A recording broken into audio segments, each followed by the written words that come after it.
Life में कई बार ऐसी सिचुएशंस आती हैं कि कुछ चीज़ें या कोई घटना हमारे कंट्रोल से बाहर हो जाती हैं।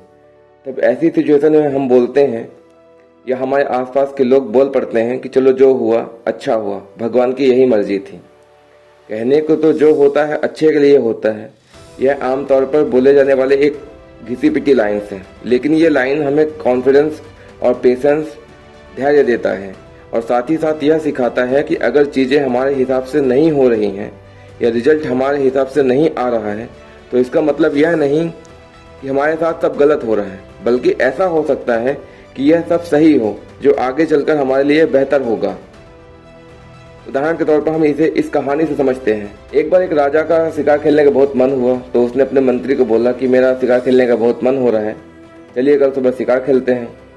मंत्री ने बोला चलो ठीक है, कल सुबह मॉर्निंग में चलते हैं, शिकार खेलने चलते हैं।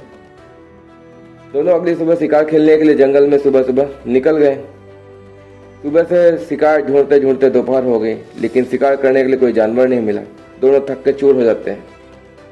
तो थोड़ा आराम फरमा ही रहते हैं कि तभी राजा की नज़र एक हिरन पर पड़ती है जो नदी किनारे पानी पी रहा होता है। राजा ने हिरन को देखते ही अपनी धनुष पर तीर चढ़ाया और निशाना लगा ही रहे थे कि टारगेट सेट कर ही रहे थे कि इतने में एक जंगली सुअर ने आकर राजा को धक्का दे दिया और राजा धक्का के कारण जमीन पर नीचे गिर गया और साथ ही साथ राजा की एक उंगली तीर की नोक से कट गई और उस कटी हुई उंगली से बहुत सारा खून बहने लगा।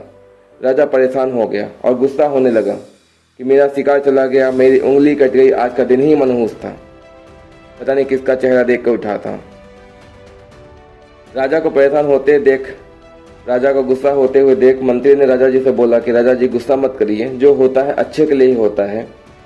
राजा साहब को और गुस्सा आ गया कि एक तो मेरी उंगली कट गई, मेरा इतना सारा ब्लड बह गया, मेरा शिकार चला गया और ये मंत्री जी मुझे लेक्चर दे रहे हैं। राजा साहब ने मंत्री को गुस्से में अनाप शनाप खूब बहा और बोला कि आप इसी समय यहाँ से चले जाइए। अब मंत्री जी क्या करते, राजा जी का ऑर्डर मान के चले गए वहाँ से। अब राजा कैसा आगे जाते ही राजा को जंगल के नरभक्षी कबीले के लोगों ने पकड़ लिया और बोलकर अपने सरदार के पास लेके चले गए। अब सरदार ने राजा की बलि देने का फरमान जारी कर दिया। जैसे ही राजा को बलि देने के लिए तैयार किया जा रहा था, उसी टाइम पे कबीले के पुजारी ने देखा कि राजा की तो उंगली कटी हुई है। अब कटी हुई उंगली को देखकर पुजारी ने सरदार से बोला कि इसका तो शरीर ही भंग है, मतलब कंप्लीट नहीं है, तो इसकी बलि हम नहीं दे सकते हैं, इसे छोड़ दो। और सरदार ने उस राजा को जीवन दान दे दिया और जीवन दान देकर छोड़ दिया। अब कहने को तो राजा शिकार कर रहा था, अच्छा खासा शिकार उसे हिरण के रूप में मिल भी गया था, लेकिन सुअर ने धक्का देकर सब बेकार कर दिया और उसकी उंगली भी कट गई।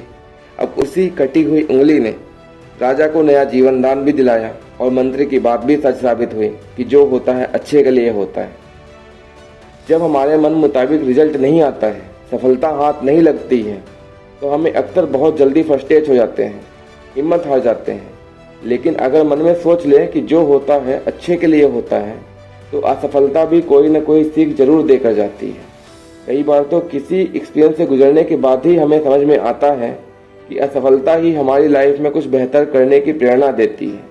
जैसे कि अगर किसी को नौकरी में प्रमोशन नहीं मिलता है, तो बिजनेस में 1000 प्लानिंग करने के बाद भी बिजनेस फेल हो जाता है, एग्जाम में सक्सेस नहीं मिल पाती है, तो ये फेलियर्स हमें नए रास्ते को खोजने के लिए मोटिवेट करते हैं। हमारी लाइफ एक सफ़र या एक जर्नी है जिसमें हमें कई बार ठोकरें लगती हैं, लेकिन यही ठोकरें हमें आगे बढ़ने के लिए मोटिवेट करती हैं। हमें अपने भरोसे को बनाए रखना चाहिए और यह समझना चाहिए कि अगर कुछ खोते भी हैं तो हो सकता है वह खोना भी हमें आगे चलकर बहुत बड़ा सफलता का एक नया आयाम दे सके या कारण बन जाए। कुल मिलाकर जो होता है अच्छे के लिए होता है, इसका मतलब यही है कि हमारे जीवन की जो घटनाएं, चाहे वो अच्छी हो या बुरी हो, चाहे हमें पसंद हो या पसंद ना हो, हमें अपने कॉन्फिडेंस, पेशेंस और पॉजिटिव माइंड के साथ उन सभी घटनाओं को एक्सेप्ट करना चाहिए और यह विश्वास बनाए रखना चाहिए कि जो कुछ होता है अच्छे के लिए होता है और हमारे भले के लिए होता है। वीडियो कैसी लगी कमेंट करके जरूर बताइएगा और हो सके तो लाइक और सब्सक्राइब करना मत भूलिएगा। जय हिंद, जय भारत।